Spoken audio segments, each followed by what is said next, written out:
Get your hands off my son. You ever hear your own voice bounce off the trees like that? I'm telling you, there's a sound that comes out of a person when you think your kid is in real danger.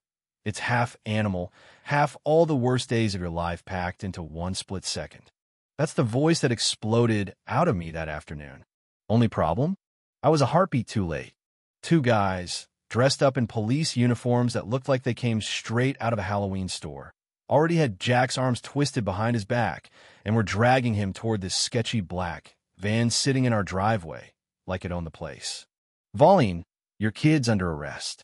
That's what the big guy barked at me. For what? For playing basketball in our own driveway on a Tuesday right after school. The sort of thing that's so crazy you almost laugh, but your hands start to shake with a whole different kind of fury when you realize, in that moment, these guys think they can just snatch somebody's child and walk away.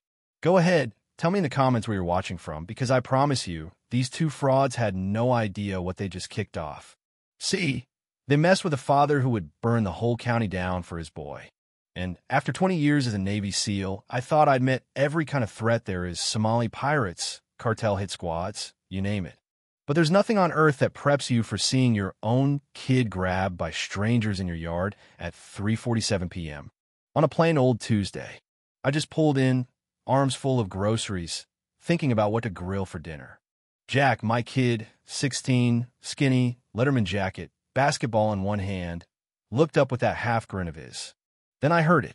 Dad, help me. And you know how your brain just flips a switch? Everything else fell away.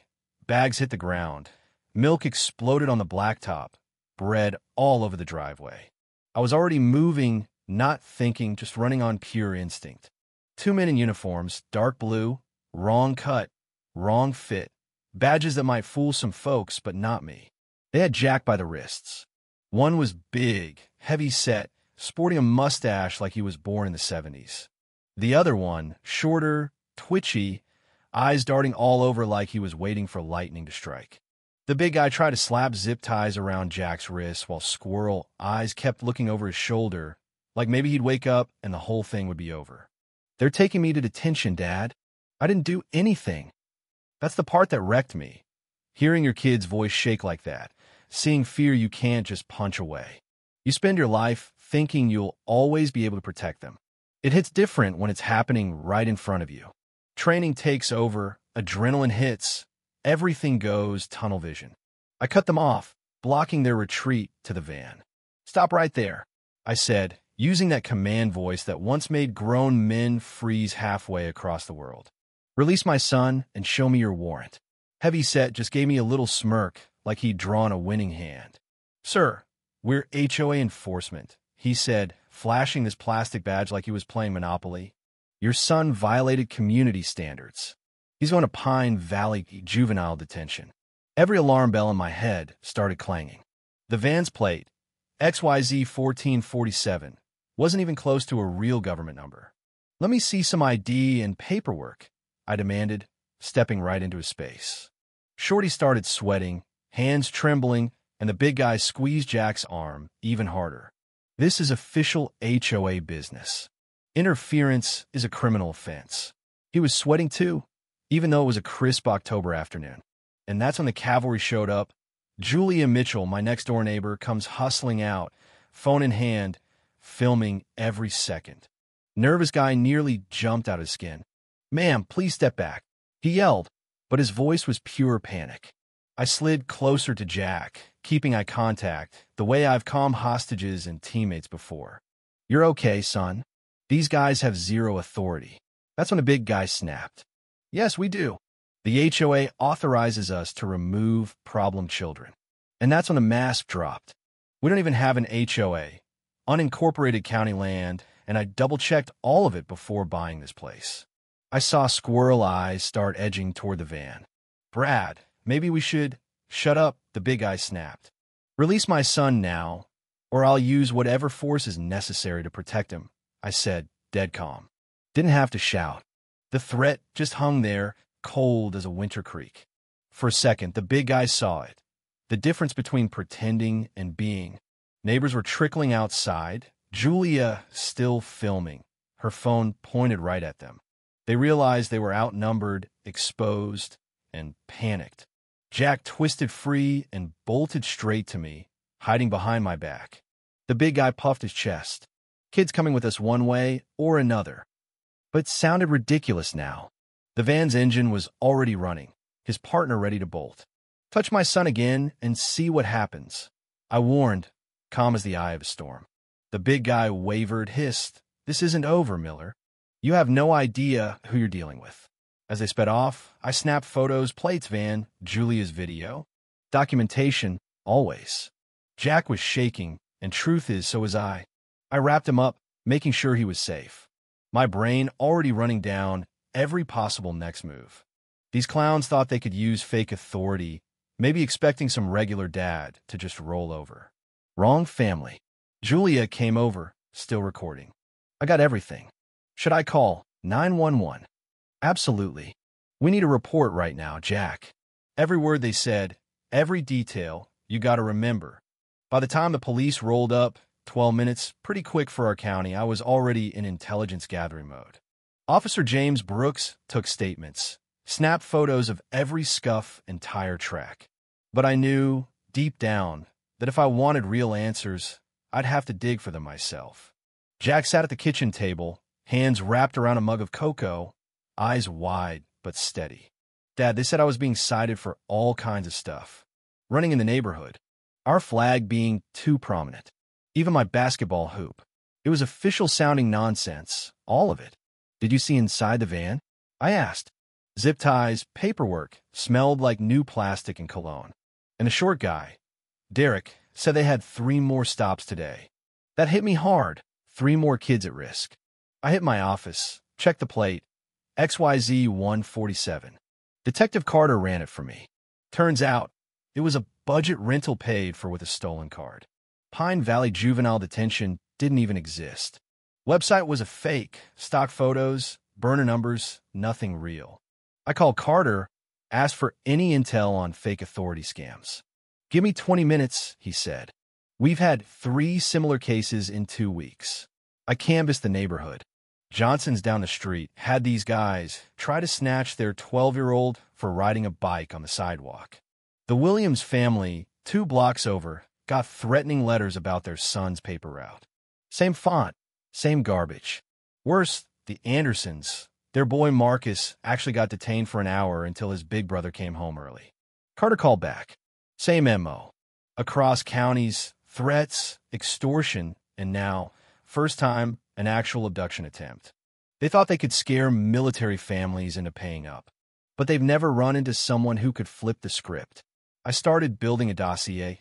Names, faces, patterns. Brad Thompson and Derek Wilson, both with fraud records, moving state to state. But something bugged me. How are they getting all this info about us? Routines, schedules, everything? Then my phone buzzed. Unknown number. Your boy was lucky today. Next time you won't be around to interfere. Drop the investigation or face consequences. I nearly laughed, threatening a Navy SEAL with a text. Amateur hour. I sent it to Carter, digital trail, federal offense. Jack came in, jaw set. Dad, what can I do to help? We can't let them get away with this. The fear was gone, replaced by that resolve I recognized from my own mirror. 2 days later, the van circled back. Thursday, 4:23 p.m. I was ready. Phone charged, surveillance set up. This time I called my old team. Guys you want in your foxhole when things get hairy. Marcus Johnson, my point man overseas, was first on scene, checked the perimeter. Tony Anderson, tech genius, disguised as a cable guy, wiring up hidden cameras everywhere. Bobby Davis, explosives turned private eye, digging backgrounds, cross-checking records. Detective Carter, coordinating with the sheriff. Jack, outside, shooting hoops like it was any other day. Then the van pulled up. Brad, Derek, and a new guy, Cray Patterson, I'd learn later, marched up, waving fake paperwork like it was a flag. Jack Miller, you're under arrest for community violations. Jack nailed his lines. Show me ID. I want to call my dad. New guy flashes cuffs. You don't get to make demands, kid. Comply or else. Cameras rolling, audio hot. That's when I stepped out. That's far enough, I growled. All seal, all business. Release my son. Step away. Brad tried to bluff. We have proper authorization. Show me. Instead, Craig reached for a taser. Brad lunged for Jack. Bad move. Jack dove behind the hoop, just like we practiced. Marcus ghosted out of the shadows, dropped Derek in 3 seconds, out cold. Tony hit the porch, zip ties ready, covering Craig, who dropped the taser and froze. I caught Brad mid-lunge, twisted his arm, pinned him face down. You're under citizen's arrest for attempted kidnapping, I said, calm as can be. 15 seconds. 3 men, face down, zip-tied, eating driveway. Julia Mitchell, still filming, was calling for backup. Police and Detective Carter arrived in a flash. We had IDs, fake documents, even Craig's burner phone. Airtight. Brad tried one last threat. You idiots have no idea who you're dealing with. I just smiled. You're not cops. Your scam's over. Derek started babbling. We were just supposed to scare families, collect fines. Nobody said anything about Navy SEALs. Tony's gear caught every word. Carter grinned. You weren't kidding about handling this yourself. Cops read them their rights, packed them into cruisers. Bobby handed Carter a fat folder. These guys hit 4 states, over $150,000 stolen from families. And then, as the cops hauled them off, Brad spat his final threat. This isn't over, Miller. Our boss is coming for you. That's when the real twist hit. There was a boss, a whole network. Carter dug through Craig's phone and found files on dozens of families, all military, all with kids. Someone had been feeding them data straight out of veterans' databases. Derek cracked, named their boss, Linda Parker. FBI had been tracking her for months. She was paying moles inside agencies for confidential info, orchestrating these fake enforcement teams. The feds moved in, but not before we set a trap. Using Brad's phone, Carter and my team lured Linda to a meetup at a strip mall, classic sting. Mike's hidden, agents everywhere. She showed up, cocky as a Wall Street CEO, briefcase in hand, bragging about her operation. Military families are perfect marks. They trust authority. Not today, Linda.